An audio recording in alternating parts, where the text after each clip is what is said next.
Iran has sent a message of warning in a letter presented at the United Nations Security Council meeting on Monday that they are aware that the United States of America, U.S. has tacitly given approval to what Iran described as unlawful military aggression against him by Israel, saying, such retaliatory attacks will endanger global peace and the U.S. should be held responsible for it. While Iran's mission to the United Nations, UN was presenting Iran's case before the global body. The White House on Monday said the United States is investigating an unauthorized release of classified documents that assess Israel's plans to attack Iran. Retired Lieutenant General Richard Newton says the leak puts Israel's mission and the troops in harm's way, but he is confident the person responsible will be found. According to the White House, the U.S. President, Joe Biden, is deeply concerned by the leak of classified documents detailing Israel's preparations for its avowed retaliatory strike on Iran. National Security Council spokesperson John Kirby said the Biden administration is yet to determine whether the documents entered the public domain via a leak or a hack, but said the Pentagon is conducting an investigation into the matter that the president is actively monitoring. "We'll let the investigation pursue its logical course there," he told reporters during a virtual briefing. The president remains deeply concerned about any leakage of classified information into the public domain. That is not supposed to happen, and it's unacceptable when it does. So he's deeply concerned about that, and you can rest assured that he will be actively monitoring the progress of the investigative effort to figure out how this happened, he added. The documents, dated October 15 and 16, media reports indicated that it began circulating Friday after being shared on Telegram by Middle East Spectator. The leaks reportedly came from a source within the U.S. intelligence community. One of the documents, reportedly compiled by the Defense Department's National Geospatial Intelligence Agency, indicates that Israel's plans involve relocating munitions. The Israeli Air Force continued air-launched ballistic missile (ALBM) handling, cover UAV operations, and conducted a second large force employment (LFE) exercise from 15 through October 2024, according to imagery analysis, said the document. It noted that since October 8, the Israeli Air Force has handled at least 16 Golden Horizon ALBMs and more than 40 IS-02 ROX ALBMs. The document said that ALBM handling continued at Hazarim Airfield as of October 16. Another document said it is sourced to the National Security Agency and outlines Israeli Air Force exercises involving air-to-surface missiles, also believed to be in preparation for a strike on Iran. Asked by reporters on Friday if he has a good understanding of what Israel's response to Iran's October 1 ballistic missile attack would entail, and when it would occur, Biden said succinctly, yes and yes. Iran said it carried out the October attack in retaliation for the assassinations of Hamas' former political leader in Tehran in July and the killing of Hezbollah Secretary General Hassan Nasrallah in Beirut last month. Nearly 200 missiles were fired in the salvo, which struck several locations in Israel, including a military facility, but resulted in no fatalities. The exchanges of fire between Tel Aviv and Tehran have escalated this year after Israel bombed Iran's embassy in Syria on April 1, killing senior military officials.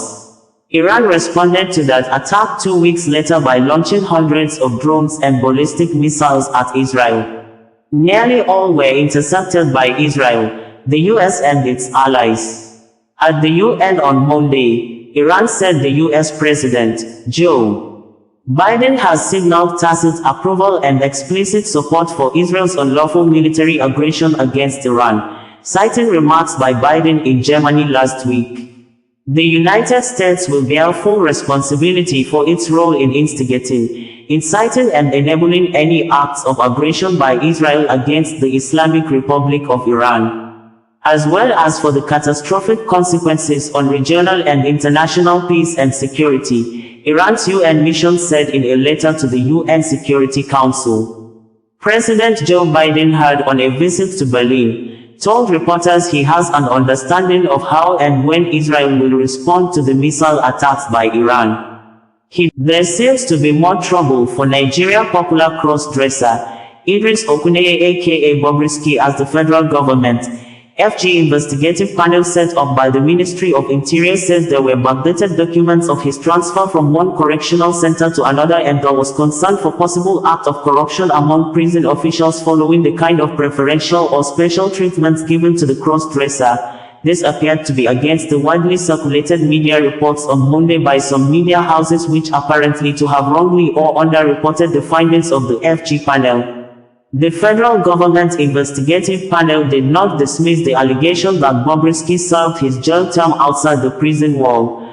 The panel only said there was no evidence to back the claim, as it is yet to complete the investigation which it promised to embark on its second phase next year. But a careful study of the panel preliminary findings suggests Bobrisky apparently served his jail term outside the prison wall because, according to the FG panel, prison officials were found wanting of falsifying and backdating documents of Bobrisky transfer from one correctional center to another. The Ministry of Interior in a press release on Monday clarifies the findings of the investigative panel, with the Minister of Interior assuring the public to make officials involved to face disciplinary action.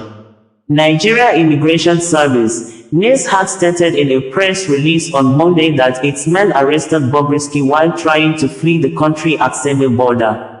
NIS statement reads, and in quote, "In keeping with its commitment to securing the borders, Nigeria Immigration Service (NIS) intercepted Okuneye Idris Okuneye, otherwise known as Bobrisky, at the Seme border over an attempt to exit the country. The service wishes to inform the public that Okuneye Idris is a person of interest over recent issues of public concern. He is undergoing interrogation and will be handed over to the appropriate authorities for further action. The service assures the public that it will continue to be civil and professional in its statutory responsibility of manning the country's borders." DCIKT Udo, Nigeria Immigration Service Public Relations Officer, stated in the statement. There were media reports on Monday that the federal government's investigative panel has cleared popular cross-dresser Idris Okuneye, also known as Bobrisky, of allegations that she evaded her jail term. Bobrisky purportedly claimed in the audio that his sentence was cushioned by high-level officials, including the Controller General of the Nigerian Correctional Service, Haliru Nababa, allowing him to serve time in a private residence rather than in prison. The panel's report, released on Monday, October 21st, confirmed that there was no evidence to support claims that Bobrisky spent part of her 6-month prison sentence outside Kirikiri Correctional Center, according to the media reports. Bobrisky had been sentenced on April 12, 2024, for naira mutilation and released on August 5, 2024. The investigation followed allegations from activist Veridakman, who accused Bobrisky of spending her sentence in a lodge rather than at the Kirikiri facility, citing influence from a powerful godfather. Veridakman also released an audio recording in which Bobrisky allegedly claimed to have bribed Economic and Financial Crimes Commission (EFCC) officials with 15 million naira to drop money laundering charges. In response, the Minister of Interior, Olubunmi Tunji Ojo, ordered a probe into the claims. On September 30th, he established an investigative panel chaired by Magdalena Ajani, Permanent Secretary of the Ministry of Interior, to investigate corruption and misconduct within the Nigerian Correctional Service. The Ministry of Interior, in a press release on Monday titled, "FG unveils phase 1 report on correctional system reforms," stated in quote thus. The public presentation of the phase 1 report of the Independent Investigative Panel on alleged corruption, abuse of power, torture, cruel, inhumane, and degrading treatment within the Nigerian Correctional Service (NCOS), held on Monday the 21st of October 2024 at Honorable Ministers Conference Hall, Abuja. In his remarks at the unveiling of the phase 1 report, the Honorable Minister, Honorable Olubunmi Tunji Ojo commended the panel for its thorough and diligent work, which began 3 weeks ago with a commitment to transparency and institutional reform. He reiterated the ministry's stance on zero tolerance for corruption, abuse of power, and any form of human rights violations, stressing that the investigation is part of a broader effort to build a transformative correctional service. The Nigerian Correctional Service is a key institution within our justice system and national security architecture, and we will not condone any form of cruelty, inhuman treatment, or malfeasance, the minister stated. Dr. Tunji Ojo assured that officers found culpable would face appropriate disciplinary actions and that this initiative marked the beginning of a comprehensive reform to create a rehabilitative and corrective correctional service. We have a duty to ensure that our correctional institutions are places of rehabilitation and not of suffering. This report is a first step in a long journey to restore integrity and human rights in our correctional system. We will not tolerate any form of misconduct or abuse within our custodial facilities, he reiterated.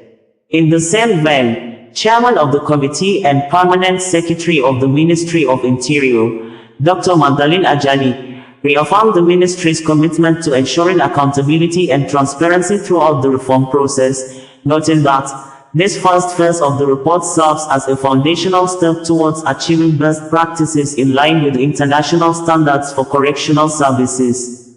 The report findings, presented by the Secretary of the Investigative Panel, Dr. Uju Agomo, highlighted several critical issues uncovered during the phase 1 of the investigation.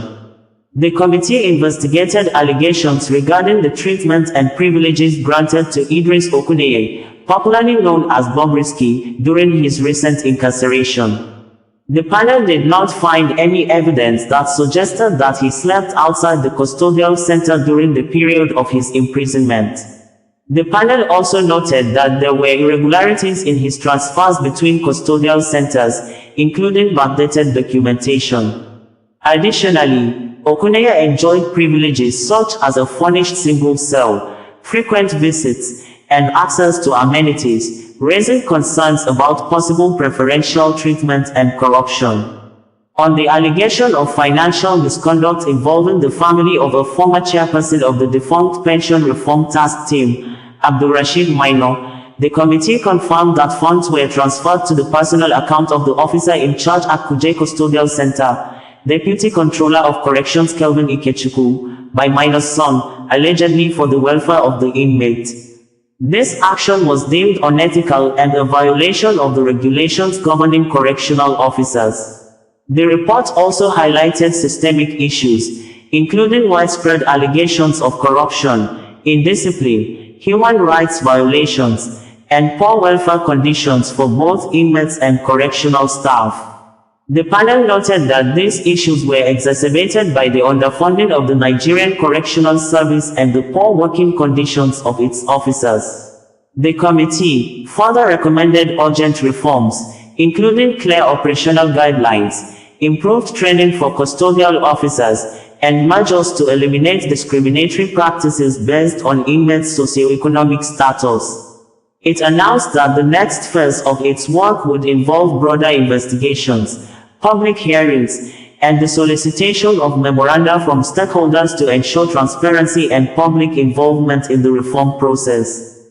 The first 2 reports will be presented within the next year, with a focus on addressing systemic challenges and implementing sustainable reforms. Ozoya Imohimi, Director of Press and Public Relations Department, Ministry of Interior, stated in the statement. On behalf of the committee, we hereby present the report on phase 1 of the Investigative Panel on Nigerian Correctional Service. Thank you, sir.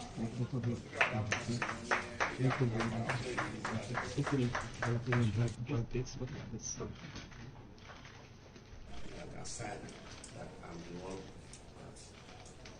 that taking 3 copies, right? Thank you, sir.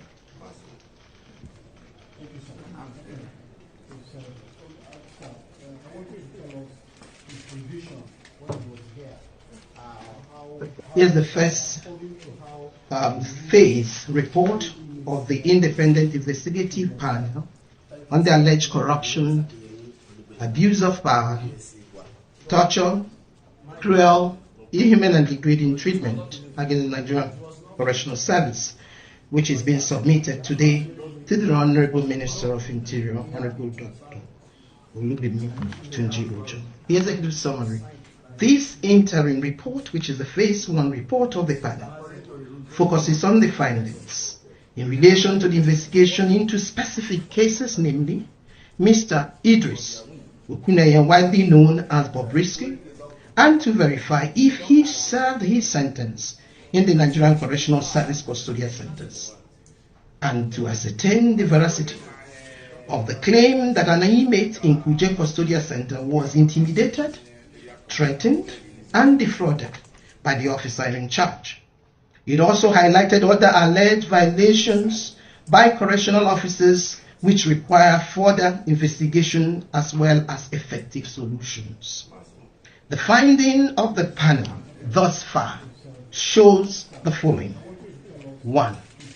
The panel did not find any evidence thus far that suggested that Mr. Idris Okuneye slept outside the custodial center during the period of his imprisonment, which was from 12th April 2024 to the 5th August 2024, with his 6 months correctional sentence with the usual remission applicable.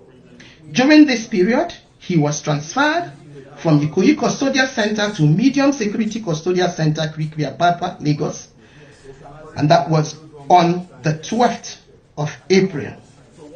On the 22nd of April 2024, he was transferred from Medium Security Custodial Center, Kirikiri, to the Maximum Security Custodial Center, from where he was discharged after completion of his sentence on the 5th of August 2024. The state controllers of corrections have the power by law to transfer an inmate from one custodial center to another within the same state. Proper documentation of Okuneye Idris was not made prior or as he was being transferred from Ikoyi Custodial Center to Medium Custodial Center, Medium Security, and from the Medium Security Custodial Center, Kirikiri, to the Maximum Custodial Center, Kirikiri.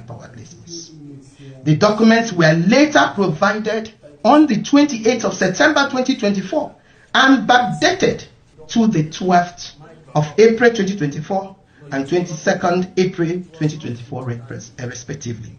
These are in violations of Section 168 and 169 of the Nigerian Correctional Service Standing Order Custodian. The transfer of Mr. Okuneye Idris from the Medium Security Kirikiri, Lagos to the Maximum Security Kirikiri, Lagos, being a first offender, violated Section 16.4a and Section 16.4b of the Nigerian Correctional Service Act of 2019. The panel also found that Mr. Okuneye Idris enjoyed several privileges while in custody, both at the Medium Security and the Maximum Security Custodial Centers, which include especially the following: furnished single cells, humidifier, lots of visits by his family members and friends as he desired, visit by his family members and friends held inside the office of the in charge of the custodial center, floor rug, self-feeding, designated inmate to run errands for him, access to fridge and television, and possibly access to his phone. It is necessary to further investigate if the above privileges provided for Okuneye Idris were financially motivated and based on corrupt practices by correctional officers. The panel believes that the peculiar case of the inmates and the inmate's physical look and behavior pose a threat, and the lack of laid down rules for the treatment of such a case may have necessitated such privileges to be granted to Okuneye Idris. On the issue of Rashid Miner's son sending money to the personal account of the Kuje Custodial Center deputy in charge, who is the Deputy Controller of Corrections, Kevin Ilafosi Ikechukwu. This was found to be true. The panel is of the view that DCC Kevin Ilafosi Ikechukwu acted unethically and brought himself and the Nigerian Correctional Service to great disrepute by requesting and receiving money into his personal account from Abdulrashid Miner's son. For us, we have nothing to hide, and for us, it's about reform and it's about cleaning the process and making sure that we build strong institutions, and we build institutions that will uplift each and every one of us. The Nigerian Correctional Service is a key institution within our justice system. And within even the national security architecture, the Nigerian Correctional Service is a very, very key institution. And therefore, any form of corruption, any form of malfeasance, any form of abuse of power, torture, cruelty, inhumane and degrading treatment will never be accepted. So for us, we have started the journey, whoever the officer might be, I don't care where he's from. Elon Musk, South Africa-born Forbes certified world richest man, who is a citizen of United States, US by registration, is no doubt one of the major centers of discussion in the forthcoming USA presidential election, which during the weekend, he reiterated his pledge of daily giveaway of $1 million to randomly selected voters who signed a petition to support the constitution launched by his pro-Donald Trump America Political Action Committee, PAC. The 53-year-old native of Pretoria in South Africa, who relocated to Canada in the North America continent in 1988 before becoming USA citizen in 2002, said and reiterated on Monday in a tweet on his X social media platform that the forthcoming presidential election in the US is the most important election in our lifetime. During the weekend at Pennsylvania, Elon Musk, who obtained both Bachelor of Arts and Science degrees from the University of Pennsylvania, said he hates politics. He's not a politician. He's a technologist, but he's sorry that he needed to take a stand in this year 2024 US presidential election. He stated, and in quote, "We have an issue of apathy. Some people think their vote doesn't count, and for whatever reason they have not registered to vote. It's important to get out there and explain the importance of this election and how democracy is on the line. This is the most important election in your lifetime. If there's any election where you ever vote, it should be this one. I hate politics. I don't want to be in politics. I'm a technologist. I build rockets and cars. I derive joy from seeing people enjoy the products that my companies make. But the stakes are so high that I had no choice but to take a stand." Elon Musk had, in an interview with Jordan Peterson in July 2024, said America needs a strong leader, referring to Donald Trump. America needs a strong leader, where you have the perception of strength. You have to admire that Trump, after getting shot, with blood streaming down his face, it could have been a second shooter. Who knows? Nonetheless, with fist pumping, fight after being shot. I mean, he's brave, he has courage. This is instinctual courage. It's not calculated. It's not some arranged event. You see true courage in the moment. And you want a leader who's going to deal with some very, very tough cookies out there. Who's going to deal with a Putin or Kim Jong-un or China. They will think twice about messing with Trump. They'll think twice. I think they will be intimidated by a guy who was fist pumping after getting shot.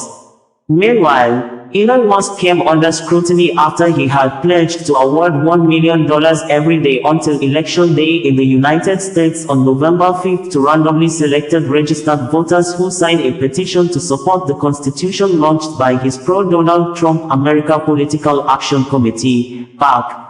Musk announced the giveaway on Saturday at an America PAC-hosted rally in Harrisburg, Pennsylvania.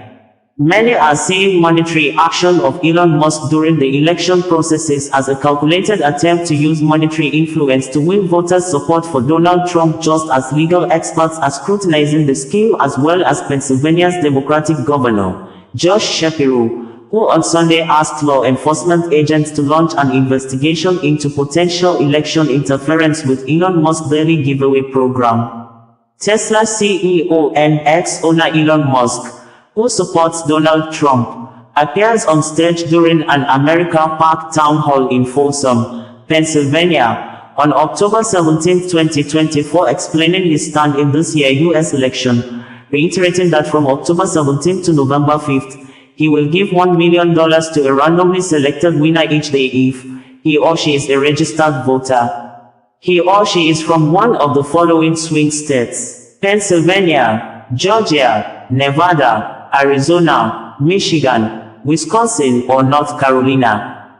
He or she has signed an online petition created by America Park. Musk is the founder and the CEO of the electric car company Tesla and rocket producer SpaceX, and owns the social media network X. He has a net worth of $274.4 billion, according to Forbes' real-time billionaires listing. According to Al Jazeera, Musk has repeatedly called the petition one that upholds the U.S. Constitution.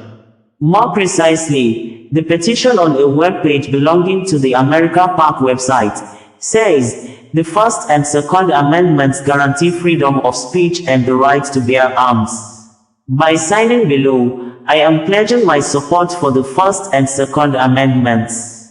The webpage states, "Earn 1 million inches in big, bold letters, flanked by 2 money bag emojis. Individuals who sign are supposed to enter their first name, last name, email address and cell phone number. Next to the cell phone number field in the form, a note says the number is required only to confirm that the petition signee is a legitimate voter and no other purpose. Our goal is to get 1 million registered voters in swing states to sign in support of the Constitution," the website added. On Friday, the day before the giveaway announcement, the Reuters news agency reported that Alicia McMillan, who canvassed for America Park in Wisconsin, said field organizers had reported they were missing their daily goals in terms of enlisting voters and were expecting to fall short of their ultimate goal of contacting 450,000 voters by Election Day. In Pennsylvania, each registered voter who signs the petition will automatically receive $100 as compensation, and an additional $100 is paid for each person who signs upon their referral. In other swing states, individuals will get $47 per successful referral. The date the petition was created and the number of signatures amassed so far were not visible on the America Park webpage. PACs raise and spend money to advocate for or against a candidate in an election. Musk formed America Park in May to support former President Trump's election bid this year. On October 16, it was reported that Musk had poured $75 million over 3 months into America Park, Al Jazeera stated. For years, according to close watchers, Elon Musk has always voted for Democratic Party candidates in previously held U.S. elections. Bringing you the news in a more digital way.